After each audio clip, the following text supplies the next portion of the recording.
Cairo, Egypt, the 14th century AD. Egyptian historian Al-Makrizi begins work on a series of writings that propose that the history of the Giza Plateau dates back much further than what is accepted by the mainstream historians of his day. He has concluded that the Great Pyramid and the Sphinx were not constructed in 2500 BC, but thousands of years earlier by a king named Saurid. Now, according to the usual knowledge, we believe that the Great Pyramid was constructed by a fourth dynasty, more or less 2,500 years from now. But old Arabian traditions, for example, Ibrahim Abdullah al-Mas'udi, they say that the Great Pyramid was constructed by a ruler, his name was Saurid. And they say Saurid is the same which the Hebrew call Enoch. Now, Arabian tradition says Enoch plus Methuselah constructed the Great Pyramid. Enoch? The same Enoch who is written about in one of the so-called lost chapters of the Bible, who supposedly was taken up to heaven by angels called Watchers in order for him to observe the human race? Could he really have been the same person who was responsible for the building of the Great Pyramid more than 12,000 years ago? The Book of Enoch is a text that is believed to have been written by the Essenes, Jewish mystics, sometime between the 3rd and 2nd century BC. And in the story, they tell how one of the Watcher angels, the Archangel Michael, came to earth and took Enoch into the heavenly realms, to the throne of God, where Enoch is educated by the angels and given an opportunity to return to earth to share the accumulated knowledge that he received.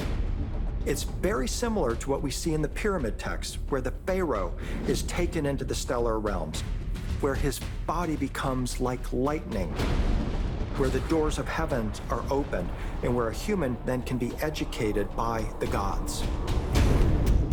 Are the so-called pyramid texts and the Hebrew Bible's apocryphal Book of Enoch both referencing the same period in prehistory?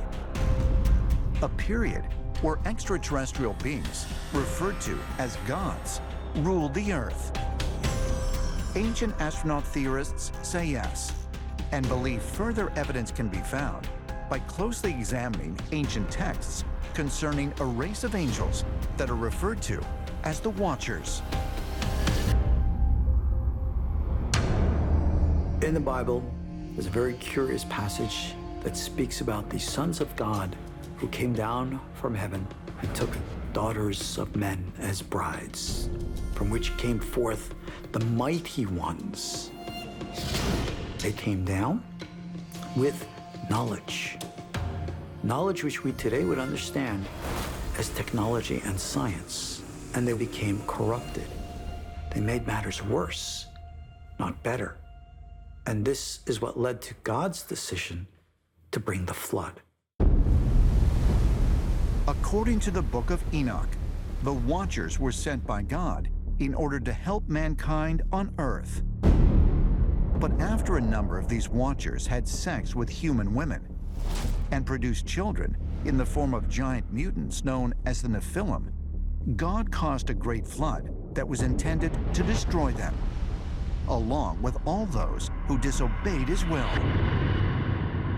Our main knowledge of the Nephilim comes not just from the Bible, but also from the Book of Enoch and also the so-called Book of Giants. The Book of Giants says that they were destroyed in a cataclysm that not only involved a deluge, but also fire that came out of the sky. And I think that we can connect this story with what we call the Younger Dryas comet impact event that took place around 10,800 BC, that is known to have had a massive effect upon the Northern Hemisphere at this time. If, as ancient astronaut theorists believe, the foundations of ancient biblical and Egyptian texts are not based on mere imagination, but on actual historical events, then it serves to strengthen their contention that the roots of ancient Egypt stretch back far earlier than currently believed by mainstream scholars and archaeologists.